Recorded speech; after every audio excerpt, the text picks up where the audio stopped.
بسم اللہ الرحمن الرحیم۔ السلام علیکم ورحمۃ اللہ وبرکاتہ۔ امید ہے کہ آپ سب ایمان، صحت، عافیت اور برکت کے ساتھ ہوں گے۔ آج ہم سبق نمبر 23 کو پڑھیں گے، جس کا عنوان ہے ذکر اور حذف کے بیان میں۔ تو سب سے پہلے عبارت اور ترجمہ، اس کے بعد انشاءاللہ تفصیل پڑھیں گے۔ الباب الثانی فی الذکر والحذف اذا ارید افادۃ السامع حکما فأی لفظ يدل على معنى فيه فالاصل ذکره وأی لفظ علم من الكلام لدلالة باقيه عليه فالاصل حذفه واذا تعارض هذان الاصلان فلا يؤدل عن مقتضى احدهما الى مقتضى الاخر الا لداع فمن دواعي الذکر زیادت التقریر والایضاح نحو اولئک علی ھدی من ربہم واولئک ھم المفلحون وقلۃ الثقۃ بالقرینۃ لضعفها او ضعف فهم السامع نحو زید نعم الصدیق تقول ذلك اذا سبق لك ذکر زید وقال احد السامع به او ذکر معه کلام فی شأن غیرہ والتعریض بغباوة السامع نحو عمرو وقال كذا في جواب ماذا قال عمرو والتسجيل على السامع حتى لا يتأتى له الإنكار كما إذا قال الحاكم لشاهد هل أقر زيد هذا بأن عليه كذا فيقول الشاهد نعم زيد هذا أقر بأن عليه كذا والتعجب إذا كان الحكم غریب النحو علیش یقاوم الاسد تقول ذلك مع سبق ذکرہ والتعظیم والإہانة اذا كان اللفظ يفيد ذلك كأن يسألك سائل هل رجع القائد فتقول رجع المنصور او المہزوم۔ اب ترجمہ دیکھ لیجئے۔ جب ارادہ کیا جائے سامع کو حکم کا فائدہ پہنچانے کے لیے، بس جو لفظ بھی دلالت کرے اس معنی پر جو اس میں ہو، بس اصل اس لفظ کو ذکر کرنا ہے، اور جو لفظ کلام سے معلوم ہو جائے اس وجہ سے کہ کلام کا باقی حصہ اس معنی پر دلالت کرتا ہے، بس اصل اس لفظ کا حذف کرنا ہے۔ اور جب یہ دونوں اصل متعارض ہو جائیں، بس نہیں عدول کیا جائے گا ان میں سے ایک کے مقتضا سے دوسرے کے مقتضا کی طرف بغیر کسی سبب کے۔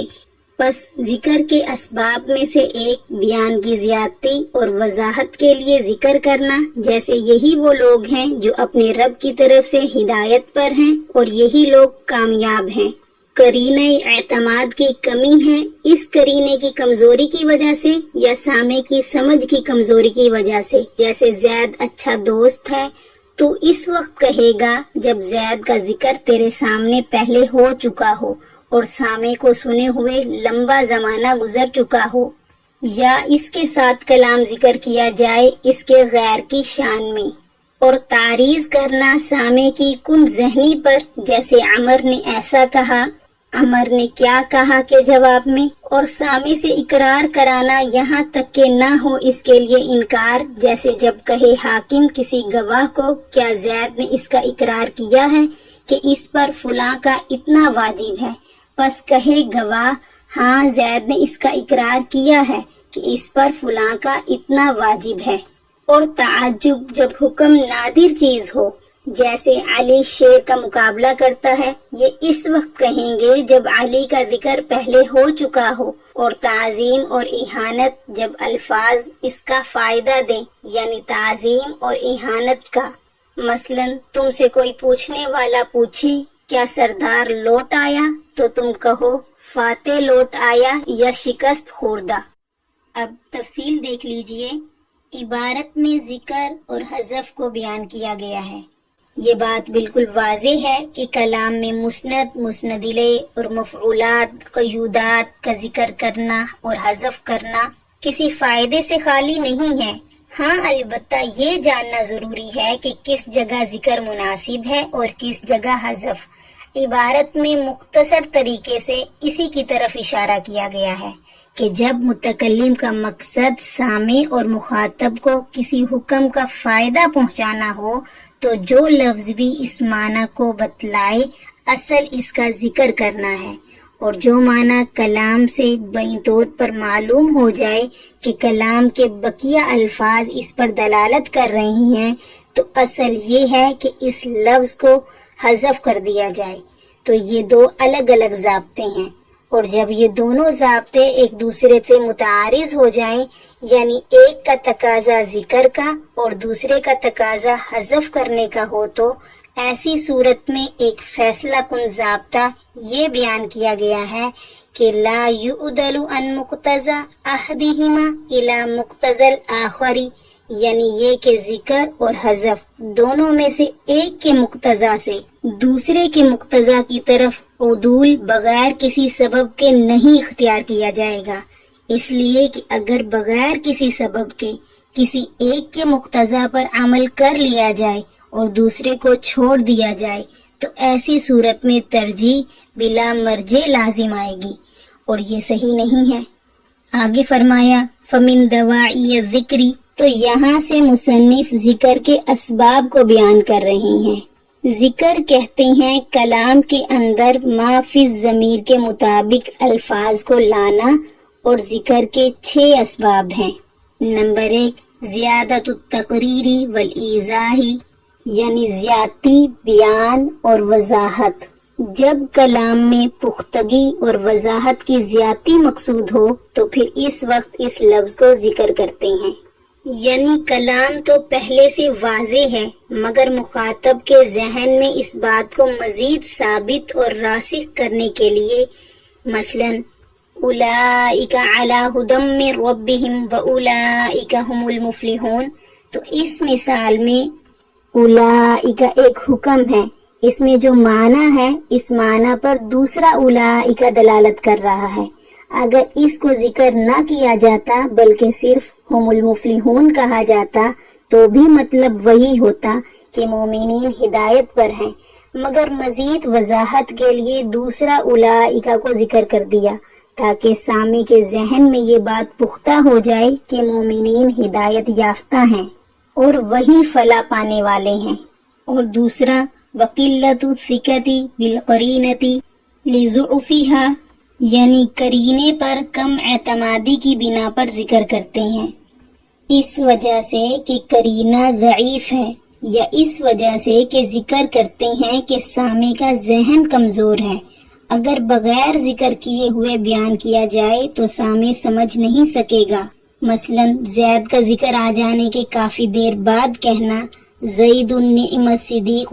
تو اس مثال میں سمجھنے والی جو بات ہے وہ زید ہے، یعنی زیدن ہے، جس کو لفظوں میں ذکر کیا گیا ہے، باوجود یہ کہ زید کا ذکر پہلے آ چکا ہے۔ اس لیے قیاس اور ضابطے کا تقاضا یہ تھا کہ بجائے اسم ظاہر کے صرف اسم ضمیر لے آتے اور ہوا نعم صدیق کہتے، مگر چونکہ ذکر کا زمانہ طویل ہو چکا ہے، یا یہ کہ سامع کا ذہن اتنا کمزور ہے کہ اگر اسم ظاہر نہ لایا جائے تو مخاطب ہوا ضمیر کا مرجع زید کے بجائے کسی اور کو قرار دے دے گا، جس کی وجہ سے سارا مطلب غلط ہو جائے گا، اس لیے اسم ظاہر لایا گیا۔ اور تیسرا والتعریض بغباوت السامع، یعنی سامع کی غباوت اور کن ذہنی پر اشارے اور کنائے سے چوٹ کرنے کے لیے بھی ذکر کرتے ہیں، جیسے عمر وقال کذا، کہنا ماذا قال عمر کے جواب میں، تو یہاں سمجھنے والی جو بات ہے وہ پہلا عمر ہے، اس لیے کہ جب سوال ماذا قال عمر میں لفظ عمر آ چکا ہے تو جواب میں پھر عمر لانے کی ضرورت نہیں تھی، مگر چونکہ لوگوں کو یہ بتلانا ہے کہ سامع بہت ہی غبی اور کن ذہن ہے، اگر دوبارہ پھر عمر کو ذکر نہ کیا جائے تو سمجھ نہیں پائے گا، اس لیے پھر عمر کو ذکر کیا۔ اور چوتھا والتسجیل علی السامع، تو یہاں سے ذکر کر رہے ہیں کہ سامع کے سامنے کلام کو پختہ کرنے کے لیے ذکر لاتے ہیں تاکہ پھر کبھی اسے انکار کی گنجائش نہ رہ جائے۔ مثلا هل اقر زید هذا بان علیہ کذا، کے جواب میں گواہ کا قول نعم زید هذا اقر بان علیہ کذا، تو اس مثال میں سمجھنے والی جو بات ہے وہ دوسرا زید ہے،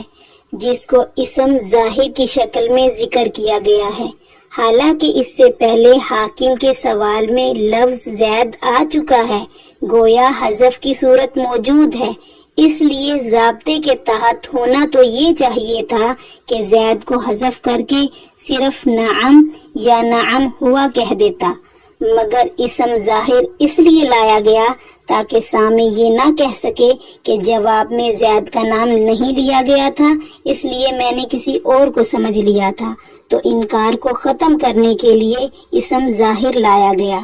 والتعجب،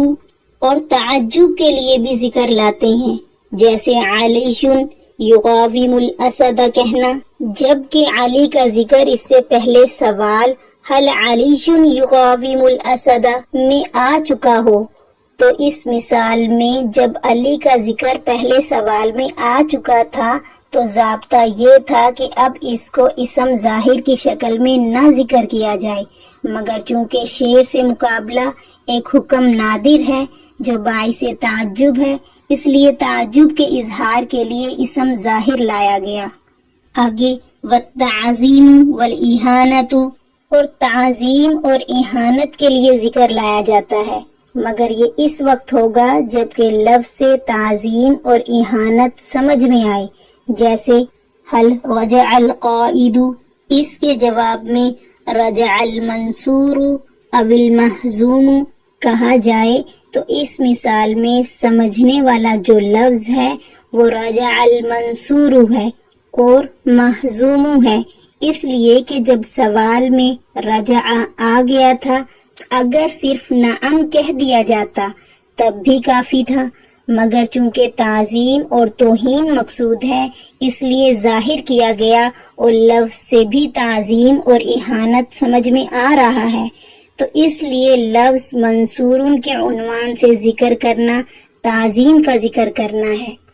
اور محزوم اہانت کا فائدہ دیتا ہے۔ آج کے سبق سے متعلق جو سوال ہے وہ نوٹ فرما لیں، ذکر کی تعریف کریں اور اس کے دوائی کتنے ہیں اور کون کون سے ہیں بیان کیجئے۔ اگلے لیکچر میں انشاءاللہ ہم حذف کے بیان کو تفصیل سے پڑھیں گے۔ جزاکم اللہ خیرہ۔